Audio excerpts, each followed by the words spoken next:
सभी TGT, PGT Hindi एवं UGC net aspirants का सार्थक साहित्य चैनल पर स्वागत है।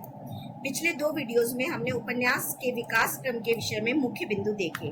उसी के आधार पर कुछ महत्वपूर्ण प्रश्न प्रैक्टिस सेट के रूप में बनाए हैं। चलिए उन्हें हल करते हैं। पहला प्रश्न है, पंडित श्रद्धाराम फुल्लौरी द्वारा रचित उपन्यास भाग्यवती का प्रकाशन वर्ष क्या है? पहला ऑप्शन है 1890, दूसरा ऑप्शन है 1877, तीसरा 1872, चौथा 1871। तो यहाँ पे इस प्रश्न का हल है ऑप्शन नंबर 2, 1877 में पंडित श्रद्धाराम फुल्लौरी द्वारा रचित उपन्यास भाग्यवती का प्रकाशन हुआ। दूसरा प्रश्न है, इनमें से कौन सा उपन्यास बाल कृष्ण भट्ट द्वारा रचित है? अब यहाँ पे ऑप्शंस दिए हुए हैं। पहला श्यामा स्वप्न, नूतन ब्रह्मचारी, तीसरा सौभाग्यश्री, यहाँ पे सौभाग्यश्री नहीं है, सौभाग्य श्रेणी है, चौथा आदर्श दंपति। अब इसमें हम देखते हैं कि नूतन ब्रह्मचारी जो है वह बालकृष्ण भट्ट द्वारा रचित है। बाकी के हम उपन्यासकार देख लेते हैं कौन है। श्यामा स्वप्न ठाकुर जगमोहन सिंह द्वारा लिखा गया, सौभाग्य श्रेणी किशोरी लाल गोस्वामी द्वारा लिखा गया, आदर्श दंपति पंडित लज्जाराम मेहता का उपन्यास है। अगला प्रश्न देखेंगे, श्री राधा कृष्ण दास द्वारा रचित उपन्यास निस्सहाय हिंदू जो कि 1890 में प्रकाशित हुआ, कौन सी भावना से प्रेरित होकर लिखा गया? पहला ऑप्शन है महिलाओं की सामाजिक स्थिति, दूसरा गोवध के संदर्भ में, तीसरा छुआछूत के निवारण में, चौथा मर्यादित प्रेम की कहानी। तो इसका उत्तर होगा ऑप्शन नंबर 2, गोवध के संदर्भ में। निस्सहाय हिंदू राधा कृष्ण दास ने गोवध निवारण की भावना से प्रेरित होकर लिखा था। अगला प्रश्न देखेंगे, किशोरी लाल गोस्वामी द्वारा रचित उपन्यासों का सही क्रम कौन सा है? यहाँ पर जो ऑप्शंस दिए हैं इनको पहले से बाद के क्रम में हमें लगाना है। इसके लिए हमें पता होना चाहिए कि कौन सा उपन्यास कौन से वर्ष में प्रकाशित हुआ। तो हम पहले देख लेते हैं कि सबसे पहले कौन सा उपन्यास इनका प्रकाशित हुआ था। इसमें सौभाग्य श्रेणी जो कि 1890 में प्रकाशित हुआ, 1819 में प्रकाशित हुआ। तो हम देख लेते हैं सबसे पहले सौभाग्य श्रेणी ऑप्शन नंबर 1 में हो, तो हम देखते हैं कि ऑप्शन नंबर 2 में सौभाग्य श्रेणी सबसे पहले आया हुआ है। तो इसका मतलब ऑप्शन नंबर 2 हमारा सही है। बाकी का प्रकाशन वर्ष भी हम देख लेते हैं। राजकुमारी 1902 में, सौतिया दाह 1907 में और अंगूठी का नगीना 1918 ईस्वी में प्रकाशित हुआ। इस प्रकार सही ऑप्शन होगा ऑप्शन नंबर 2। अगला प्रश्न हम देखेंगे, पंडित रामचंद्र शुक्ल के अनुसार पहले मौलिक उपन्यास लेखक जिनके उपन्यासों की सर्वसाधारण में धूम हुई थे। अब यहाँ पे बताना है वे कौन थे जिनकी पहले मौलिक उपन्यास लेखक जिनकी सर्वसाधारण में धूम हुई कौन थे?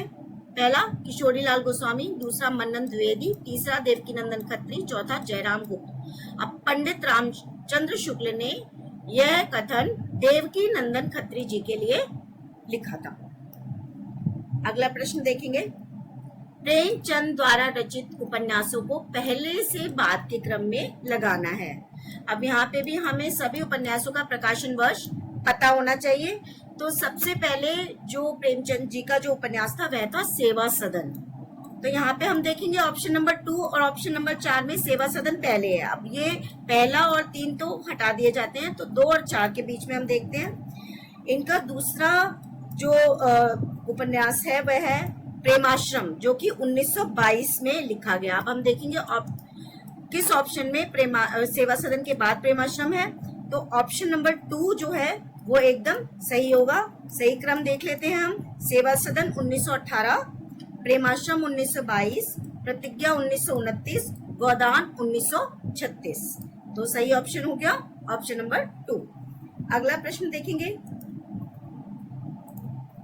प्रेमचंद युग के विषय में कौन सा कथन सही नहीं है? अब यहाँ पे बताना है कि कौन सा इसमें से सही नहीं है। पहला ऑप्शन है यह युग 1918 से 1936 तक मान्य है।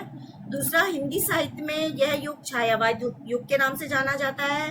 तीसरा, आर्य समाज, तिलक और गांधी की विचारधाराओं का ही योग है। चौथा, इस युग में घटनात्मक उपन्यास लिखे गए। अब यहाँ पे हम देखते हैं कि यह युग 1918 से 1936 तक, ये ऑप्शन एकदम सही है। हिंदी साहित्य में यह युग छायावाद के युग के नाम से जाना जाता है, ये भी सही है। आर्य समाज, तिलक और गांधी की विचारधाराओं का ही योग है, ये भी सही है। इसमें गलत है कि इस युग में घटनात्मक उपन्यास नहीं लिखे गए। घटनात्मक उपन्यास अधिकतर लिखे गए प्रेमचंद पूर्व युग में। अब हम अगला प्रश्न देखेंगे। अगला प्रश्न है, इनमें से कौन प्रेमचंद युग के उपन्यासकार नहीं है? अब यहाँ पे देखते हैं ऑप्शन में कौन कौन है। श्रीनाथ सिंह, राजा राधिका रमन प्रसाद सिंह, तीसरा शिव पूजन सहाय, चौथा मन्नन द्विवेदी। अब इसमें हम देखेंगे कि श्रीनाथ सिंह, राजा राधिका रमन, शिव पूजन सहाय, ये तीनों ही प्रेमचंद युग के लेखक हैं, उपन्यासकार हैं, और मन्नन द्विवेदी प्रेमचंद पूर्व युग के उपन्यासकार हैं। तो यहाँ पे ऑप्शन 4 सही होगा। अगला प्रश्न देखेंगे, निम्नलिखित उपन्यासकारों को उनके जन्म वर्ष के अनुसार पहले से बाद के क्रम में लगाना है, यानी कि उनके जन्म वर्ष के आधार पे उनको पहले से बाद के क्रम में लगाते हुए हमें चलना है। अब यहाँ पे हमें सभी का जन्म वर्ष पता होना चाहिए। चलिए देखते हैं पता है कि नहीं, आप सब भी ट्राई कर सकते हैं इसको। तो यहाँ पे राधिका रमन सिंह का है 1890 ईस्वी। तो हम देखेंगे कि कहाँ पर राधिका रमन सिंह जो है वो 1800 कहाँ पर पहले उसमें है। तो यहाँ पे राजा राधिका रमन सिंह 1890 कहीं पे भी नहीं है, यानी कि इनमें से कोई भी नहीं सही है। यहाँ पे हम देख लेते हैं किसका क्या है जन्म वर्ष। राधिका रमन सिंह 1890, शिव पूजन सहाय 1893, सिया राम शरण गुप्त 1895 और श्रीनाथ सिंह 1901। अगला प्रश्न देखेंगे, राजा राधिका रमन प्रसाद सिंह 1890 जन्म वर्ष है, जिनका द्वारा रचित उपन्यासों में से किसका प्रकाशन वर्ष सुमेलित नहीं है? अब यहाँ पे जो गलत है प्रकाशन वर्ष उसको हमें ठीक करना है एक तरीके से। तो पहले हम देख लेते हैं। राम रहीम 1933, पुरुष और नारी 1939, संस्कार 1942, चुंबन और चाटा 1956। तो यहाँ पर जो सही दो ऑप्शन नंबर 2, 3, 4 ये तीनों सही हैं। गलत कौन सा है? राम रहीम ऑप्शन ए, इसका प्रकाशन वर्ष है 1936 ईस्वी। अगला प्रश्न देखेंगे, सिया रामशरण गुप्त के उपन्यास के विषय में क्या सही नहीं है? ऑप्शन 1, आपका प्रथम उपन्यास गोद 1932 है। इस उपन्यास में गांधीवादी जीवन दर्शन की अभिव्यक्ति हुई है। 3, उपरोक्त दोनों सही हैं, या 4, उपरोक्त दोनों गलत है। अब हम देखेंगे कि इनका प्रथम उपन्यास गोद है, ये सही है। इस उपन्यास में गांधीवादी जीवन दर्शन की अभिव्यक्ति हुई है, ये भी सही है। तो यानी कि ऑप्शन 3 सही है कि उपरोक्त दोनों सही हैं। अगला प्रश्न देखेंगे, यूं कहना चाहिए कि भावी उपन्यास जीवन चरित्र होगा, चाहे वह किसी बड़े आदमी का या छोटे आदमी का। यह कथन किसका है? ऑप्शंस देखते हैं। पहला प्रेमचंद, दूसरा सिया रामशरण गुप्त, तीसरा विवेक की राय, चौथा भीष्म साहनी। अब यहाँ पे इसका सही उत्तर है प्रेमचंद। प्रेमचंद जी ने उपन्यास के विषय में ये कहा था। अगला प्रश्न देखेंगे, बेकसी का मजार। बेकसी का मजार किसका उपन्यास है? तो ये इसमें ऑप्शंस देख लेते हैं। प्रताप नारायण श्रीवास्तव, सिया रामशरण गुप्त, अमृतलाल नागर, विष्णु प्रभाकर। तो इसका सही उत्तर है प्रताप नारायण श्रीवास्तव द्वारा लिखा गया उपन्यास है बेकसी का मजार।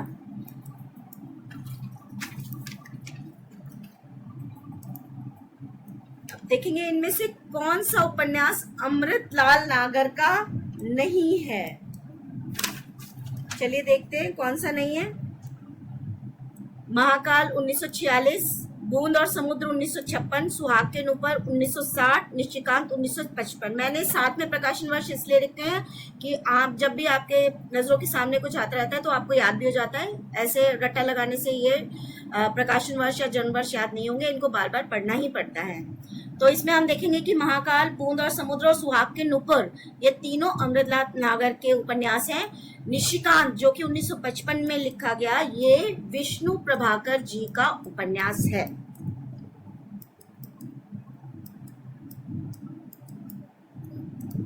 ये थे आज के प्रश्न।